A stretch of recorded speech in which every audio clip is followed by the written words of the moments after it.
Que alegria poder estar começando mais um encontro com a palavra. É um prazer contar com a sua participação nesse estudo da carta de Paulo aos Romanos. Veremos hoje o início da divisão prática desta carta. Esta é a divisão prática mais simples de todas as que Paulo escreveu, a mais prática e fácil de entender. Depois de tudo que estudamos até aqui, você nem imagina como este ponto é simples. Nunca houve um tempo em que a aplicação desta carta de Paulo fosse tão necessária como agora. Por isso pedimos a Deus a graça para pôr em prática todas as verdades contidas aqui. Eu resumiria a aplicação desta carta de Paulo com a palavra verdadeiro. Uma vez um jornalista me perguntou como eu gostaria de ser lembrado. Essa é uma pergunta comum e a minha resposta foi: por ter sido verdadeiro. Mais do que qualquer outra coisa, eu gostaria de ser lembrado por ter sido verdadeiro. Para mim, o que Paulo está dizendo nesta parte da carta é simplesmente isso. Sejamos verdadeiros. Sejamos discípulos de Cristo verdadeiros. Sejamos cristãos verdadeiros. Mas vamos viver como verdadeiros cristãos. E aí, essa questão pode acontecer de várias maneiras. E nós vamos estudar isso. A parte de aplicação desta carta começa nos 2 primeiros versículos do capítulo 12 de Romanos, o que você já conhece, que diz assim: portanto, irmãos, rogo-lhes pelas misericórdias de Deus, que se ofereçam em sacrifício vivo, santo e agradável a Deus. Este é o culto racional de vocês. Não se amoldem ao padrão deste mundo, mas transformem-se pela renovação da sua mente, para que sejam capazes de experimentar e comprovar a boa, agradável e perfeita vontade de Deus. Se eu pudesse resumir estes 2 versículos em 6 palavras, a primeira seria: entrega. Você deve entregar o seu coração totalmente a esse Deus, fonte de todas as coisas, o poder por trás de tudo que acontece e o propósito de tudo, principalmente tudo sobre o que Paulo tem falado nesta carta. Também precisa haver sacrifício, um sacrifício vivo de nossas vidas para Cristo. A terceira palavra seria culto, que na verdade significa adoração, ou ainda, conforme outra tradução, uma adoração inteligente. O que existe de mais inteligente para fazermos é entregarmos nossas vidas a Cristo e vivermos como um sacrifício vivo para Ele. Isso se traduz através de uma adoração ou um culto inteligente. No 2º versículo, Paulo enfoca a palavra separação. Devemos estar separados do mundo. Quando Paulo fala isso, pensamos na palavra mundano. Ser mundano significa adotar os valores do mundo e enxergar a vida como o mundo enxerga, crer no que o mundo crê e aceitar ou não aceitar, de acordo com o mundo. Tem que haver uma separação entre nós e o sistema do mundo. Separação é um conceito muito importante. Junto a cada verdade preciosa da Bíblia, o inimigo coloca um conceito errôneo que nos afasta do conceito verdadeiro. O inimigo sempre procura nos afastar do conceito verdadeiro. Paulo aborda a questão da santidade, que é muito importante no Velho e no Novo Testamento. O Senhor disse: sejam santos, porque eu sou santo. E também lemos em 1 Tessalonicenses: a vontade de Deus é que vocês sejam santificados. Um velho amigo pastor costumava dizer: aqueles que se dizem santos provavelmente não têm nada de santidade.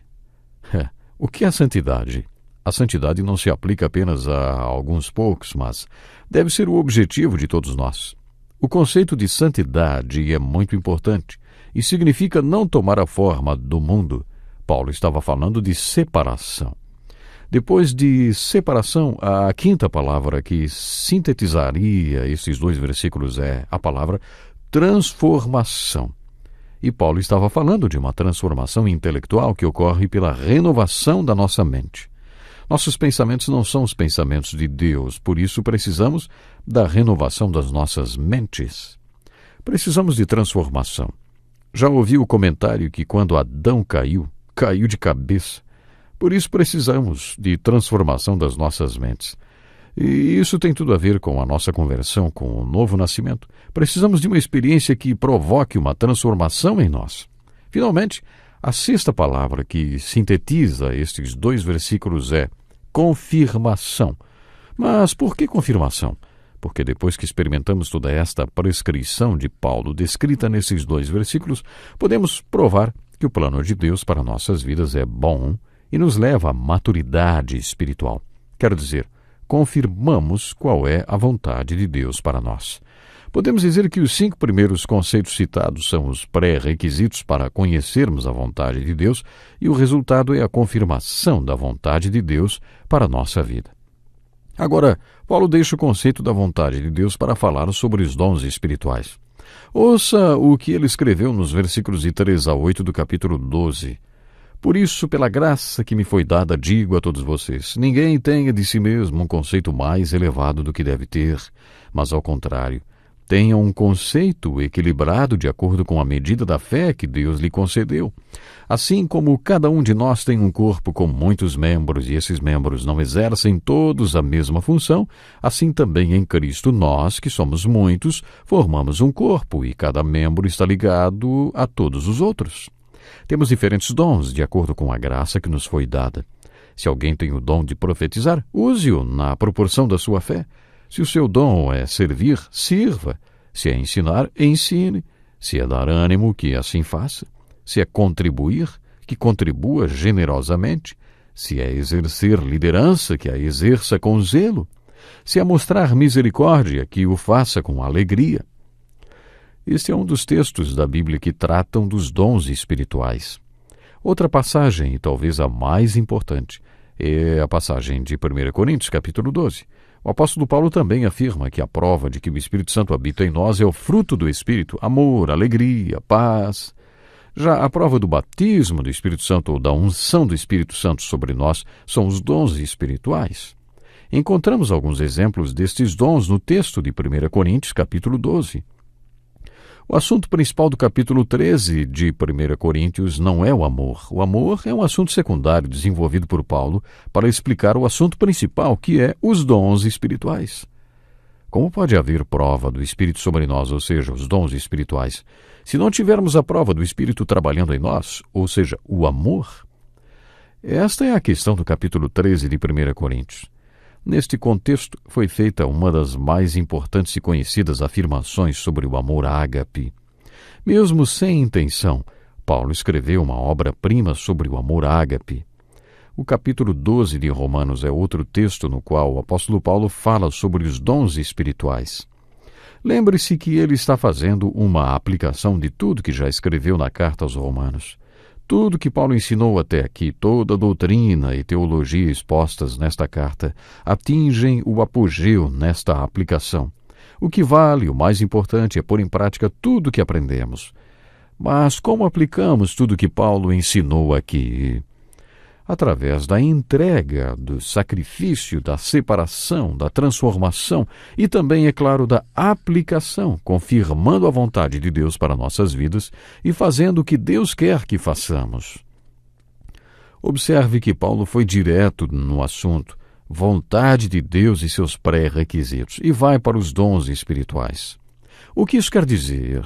Se você quiser conhecer a boa, agradável e perfeita vontade de Deus, se você quiser saber se o plano de Deus é bom, se você quiser cumprir todas as exigências e avançar para a maturidade espiritual, se você quiser a confirmação na sua vida da vontade de Deus, então os dons espirituais vêm no pacote. Descubra quais dons Deus colocou em você e depois entregue-os a Ele, use-os para a glória dEle, e isto levará ao centro da vontade de Deus para a sua vida. Esta é a ligação entre estes 2 parágrafos. Antes de entrar mais fundo na questão dos dons do Espírito e falar como eles funcionam em nossa comunidade espiritual, Paulo nos ensinou a aplicar nas nossas próprias vidas tudo o que ele tinha aprendido já. Preste atenção no que leremos a seguir. O versículo 3 do capítulo 12 de Romanos diz assim: Por isso, pela graça que me foi dada, digo a todos vocês, ninguém tenha de si mesmo um conceito mais elevado do que deve ter, mas, ao contrário, tem um conceito equilibrado, de acordo com a medida da fé que Deus lhe concedeu. Paulo está nos ensinando que existe uma maneira para fazermos um julgamento apropriado de nós mesmos. Mas qual é? O que Jesus falou sobre isso? o que o Novo Testamento diz como devemos nos enxergar. Mas sabe de uma coisa? Ensinaram-me que é pecado pensar qualquer coisa sobre nós mesmos. Eu sempre fui muito tímido e isso era tudo que eu precisava para continuar tímido. Até que um dia perguntei a um pastor e conselheiro qual seria a medida para o julgamento que fazemos de nós mesmos. Ele me perguntou se eu tinha uma concordância bíblica. Eu disse, claro, tenho sim. Então ele me disse assim, faça uma pesquisa em todos os textos que aparecem as expressões ele mesmo ou eles mesmos, e aí veja o que cada um dos textos bíblicos está falando quando aparece qualquer pronome pessoal. Depois peça a Deus que lhe mostre que tipo de julgamento você pode fazer de você mesmo. Eu nunca tinha feito esse tipo de estudo, mas vou dizer uma coisa, foi muito edificante para mim. Eu estudei as Escrituras com a mente aberta, fazendo a Deus a seguinte pergunta, que julgamento devo fazer de mim mesmo? O que a Bíblia fala sobre isso? Comecei este assunto buscando a definição da expressão de si mesmo. Ela se refere ao eu da pessoa, aquela parte que lhe é única e individual, a individualidade de cada pessoa que a torna diferente de todas as outras. Isto é o eu de cada um. Por isso, quando aparece aqui em Romanos e em outras passagens bíblicas as expressões de si mesmo, ele mesmo e outras expressões dessa maneira, o autor está se referindo ao eu da pessoa. E é justamente aí que muita gente se confunde. A Bíblia, principalmente nas cartas de Paulo aos Romanos e aos Gálatas, fala sobre a carne, que se refere à natureza humana, aquela parte de nós sem a ajuda nem o cuidado de Deus, separada de Deus. Muito bem, baseados nessa definição de carne e do eu, ouça a declaração do teólogo David Stuart Briscoe. Ele diz: a carne pode guiá-lo e escravizá-lo, mas o eu que a carne guia e escraviza não pertence à carne. Este teólogo está falando da parte de nós chamada carne, a parte de nós separada de Deus, sem o cuidado de Deus, que não foi tratada por Deus. O que dizer quando sua natureza humana está longe de Deus? O que acontece quando sua natureza humana está em Cristo e em união com Cristo? Aí a coisa é diferente. Nós vamos continuar estudando esse assunto no próximo programa e meu desejo é que você possa estar completamente em Cristo Jesus. Que lição importantíssima! Este é um estudo escrito pelo Dr. Dick Woodward, na voz do pastor Edson Bruno. Até o nosso próximo encontro com a palavra.